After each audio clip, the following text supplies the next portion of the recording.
नमस्कार। हमने पिछली कक्षाओं में मध्यपाषाण काल पढ़ा था। आइए हम बारी बारी से नवपाषाण काल भी पढ़ लेते हैं। नवपाषाण काल का समय जो रहा है वो 10,000 ईसा पूर्व से लेकर 1000 ईसा पूर्व तक 10,000 ईसा पूर्व से लेकर 1000 ईसा पूर्व तक। लक्षण क्या रहते हैं इसके? देखिए लक्षण क्या रहते हैं इसमें। सबसे पहले कृषि की शुरुआत हुई। कृषि की शुरुआत में सबसे पहले मानव का जो फसल थी वो जौ थी। क्या थी? जौ।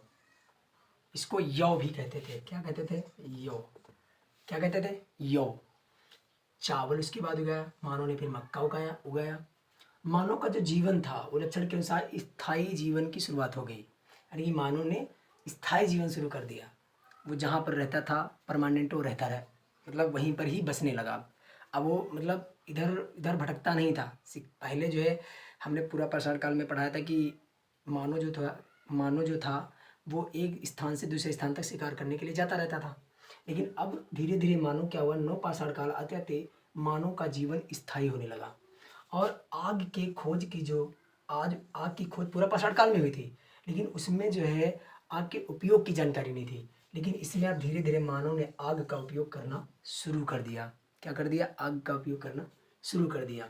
और फिर देखो कुंभकारी का ज्ञान हुआ। मानव को धीरे धीरे सारी चीज़ों का ज्ञान होने लगा। कुंभ को मतलब कुम्हार को जानते हो ना, जो मटका मृदभांड यानी कि मिट्टी के बर्तनों को बनाता है। मिट्टी के बर्तनों को जो बनाने वाला होता है उसको कुम्हार कहते हैं। तो कुम्हारगिरी सीखी। फिर धीरे धीरे एक स्थान से दूसरे स्थान तक व्यापार करने के लिए या ले जाने के लिए पहिए का आविष्कार हो गया। तो धीरे धीरे पहिए का आविष्कार हुआ। फिर नवपाषाण काल में औजार कैसे थे? अब नवपाषाण काल में औजार जो थे वो नुकीले हो गए थे। अब बहुत ही अच्छे और सुदृढ़ हो गए थे। पहले क्या थे कि बेडोल थे, भौड़ी आकृत के थे। धीरे धीरे औजारों में बदलाव आया तो स्लेट के पत्थर के औजार बनाए जाने लगे। स्लेट पत्थर यानी कि पतले पतले नाखून धारदार जो है बनाए जाने लगे। फिर स्थल की बात करें, स्थल में हमारा सबसे पहला स्थल प्राप्त हुआ नवपाषाण काल का, जिसका नाम है मेहरगढ़, जो हमने पहले अभी इससे पहले वीडियो में हमने बताया था। बलूचिस्तान ये कहाँ पड़ता है? पाकिस्तान का एक जिला है। पाकिस्तान का देखो ये नक्शा बनता है, ऐसे ऐसे ऐसे बनता है, ऐसे। ये भारत मेरा उधर पड़ता है, तो यहाँ पर ये बलूचिस्तान है। बलूचिस्तान के क्षेत्र में मेहरगढ़, कौन सा? मेहरगढ़ पाकिस्तान में पड़ता है। ठीक है। इसमें 7,000 ईसा पूर्व का 7,000 ईसा पूर्व का कृषि साक्ष्य प्राप्त हुआ है। 7,000 पिछली वीडियो में बताया था कि 7,000 ईसा पूर्व कृषि साक्ष्य जो पुरानी खोजों के अनुसार माना जाता है। लिखा भी है, पुरानी खोजों के अनुसार माना जाता है। नहीं, वो पुरानी खोजों के आधार पर माना जाता था, ये नई खोजों के अनुसार माना जा रहा है। नई खोजों, सॉरी गलती होगी, नई खोजों के अनुसार माना जाता है। तो नहीं नहीं नहीं नहीं, ये वाला जो इसका है, हाँ ये पुरानी खोजों का सही बताया था हमने, पुरानी खोजों के अनुसार है। सबसे पहले मेहरगढ़ में ही पालतू भैंसे का साक्ष्य मिला है। यानी कि मानव जो है भैंस को भी अपना पालतू जानवर मानता था। धीरे धीरे मतलब शुरुआत में जो है मध्यपाषाण काल में कुत्ता पालना शुरू किया। अभी धीरे धीरे नवपाषाण काल में मानव ने भैंसे को पालना शुरू किया। भैंस को पालने का प्रचलन आया। फिर एक स्थान और पाया जाता है लोहरा देव। क्या नाम है इसका? लोहरा देव। लोहरा देव ये संत कबीर नगर उत्तर प्रदेश राज्य में है। यहाँ पर 8,000 ईसा पूर्व कृषि के साक्ष्य तथा चावल के प्राचीनतम साक्ष्य मिले हैं। चावल के प्राचीनतम साक्ष्य मिले हैं। ठीक है। लेकिन नई खोजों के अनुसार ये बताया गया है, नई खोजों के अनुसार। एक स्थान और पड़ता है कोल्डी हवा। ये इलाहाबाद उत्तर प्रदेश में पड़ता है। कोल्डी हवा इसका नाम है, कोल्डी हवा। ये उत्तर प्रदेश में पड़ता है। इसमें जो चावल का साक्ष्य मिला है वो 6,500 ईसा पूर्व चावल का साक्ष्य मिला। ठीक है। एक स्थान पड़ता है चिराद, ये सारण बिहार में पड़ता है। इसमें हड्डियों के उपकरण के साक्ष्य, जो नवपाषाण काल के हड्डियों के उपकरण के साक्ष्य प्राप्त हुए हैं। आइए हम कुछ स्थलों के बारे में जानते हैं, लेकिन उनके बारे में, खोजों के बारे में नहीं जानना, लेकिन उनके कुछ स्थलों के नाम हैं। जैसे कि ये सारे पाकिस्तान में पाए जाते हैं। पहला हम लिखे दे रहे हैं यहाँ पर, इसको मिटा देते हैं थोड़ा यहाँ पर जगह लिखने के लिए। जो पाकिस्तान में जो स्थान पाए जाते हैं उनके हम नाम बता रहे हैं आपको। ठीक है। पहला है हमारा मेहरगढ़। मेहर के बाद राना गुंडई। राणा गुंडई के बाद मुगल गुंडई, मुगल गुंडई, ये सब पाकिस्तान में पाए जाते हैं। फिर आता है घुंडई, है घुंडई, गुंडई नहीं घुंडई, पेरियानो गुंडई, पेरियानो, पेरियानो घुंडई, ठीक है, पेरियानो घुंडई। फिर डाबरकोट, डाबरकोट, इसमें जो है पूरा मतलब सारे कालों का इसमें सब खोज हुई है, सारे कालों की खोज हुई है, जहाँ जहाँ जिस चीज़ की खोज हुई। फिर बालकोट, इतने सारे स्थान केवल पाकिस्तान में ही पाए गए, जो नौ पाषाण, पूरा पाषाण काल, मध्य पाषाण काल, नौ पाषाण काल की जानकारी देते हैं।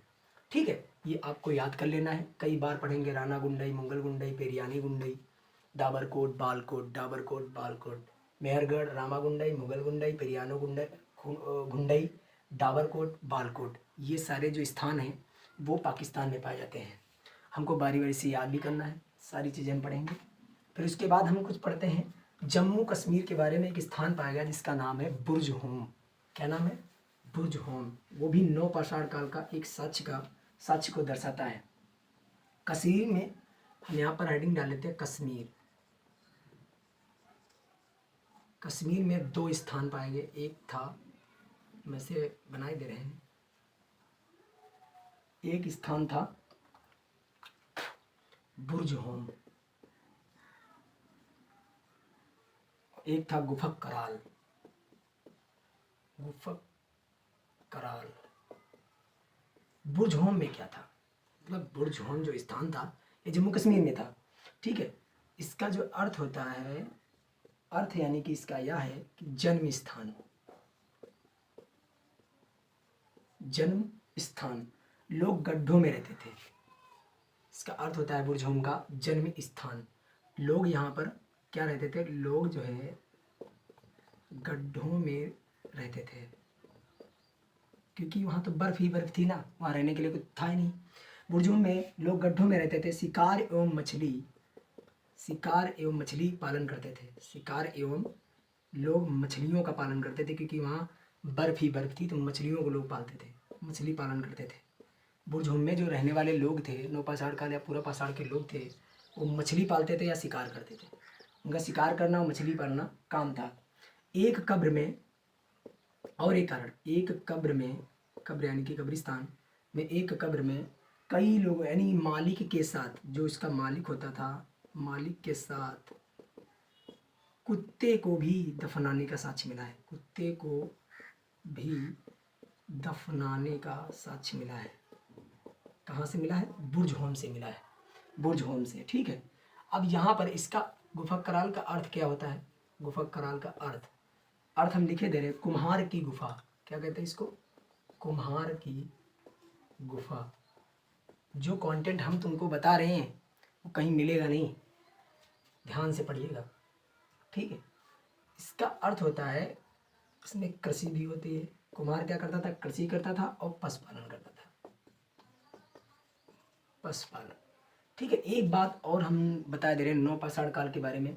नौ पाषाण युग के प्रथम प्रस्तर उपकरण, यानी कि नौ पाषाण काल के जो प्रथम पत्थर के उपकरण पाए गए उत्तर प्रदेश के टोंस नदी घाटी में, उत्तर प्रदेश के टोंस नदी घाटी में, टोंस नदी घाटी में पाए गए कि सर्वप्रथम, टोंस नदी घाटी के सर्वप्रथम 1860 में लेमसूरियर ने प्राप्त किया। इनका नाम था लेमसूरियर, लेमसूरियर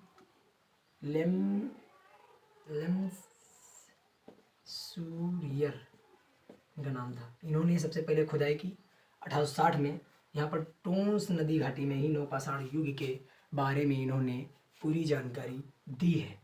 ठीक है, आइए हम कुछ मैप के माध्यम से समझ लेते हैं। छोटा सा यहाँ पर मैप बना लेते हैं,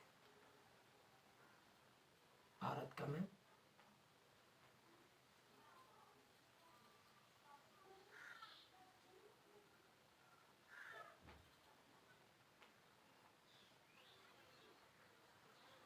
छोटा सा मैप बना लेते हैं। तो उत्तर प्रदेश मेरा यहाँ पर पड़ता है, उत्तर प्रदेश। उत्तर प्रदेश से जाकर मध्य प्रदेश से एक नदी निकलती है जिसका नाम है टोंस।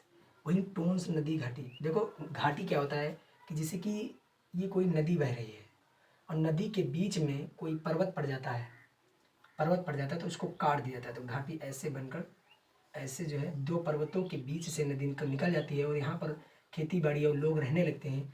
घाटी थोड़ा चौड़ी होती है, ठीक है, घाटी थोड़ा चौड़ी होती है, समझ में आया? ठीक है। अब हमारा सारे काल हो चुके हैं, पूरा पाषाण काल, नवपाषाण काल, मध्य पाषाण काल, नवपाषाण काल, उनके समय के बारे में हमने बताया। अब हमारा शुरू होगा कांस्ययुगीन काल, ठीक है ना, कांस्ययुगीन यानी कि सबसे प्राचीनतम प्रागैतिहासिक काल में हमने पूरा मतलब पाषाण काल को पढ़ लिया है। हमने शुरुआत में ही बताया था कि पाषाण काल शुरुआत में मानव कैसा था, आखेटक शिकारी था, संग्राहक मानव था। संग्राहक मानव मतलब खाने के लिए ही एक स्थान से दूसरे स्थान भागता रहता था।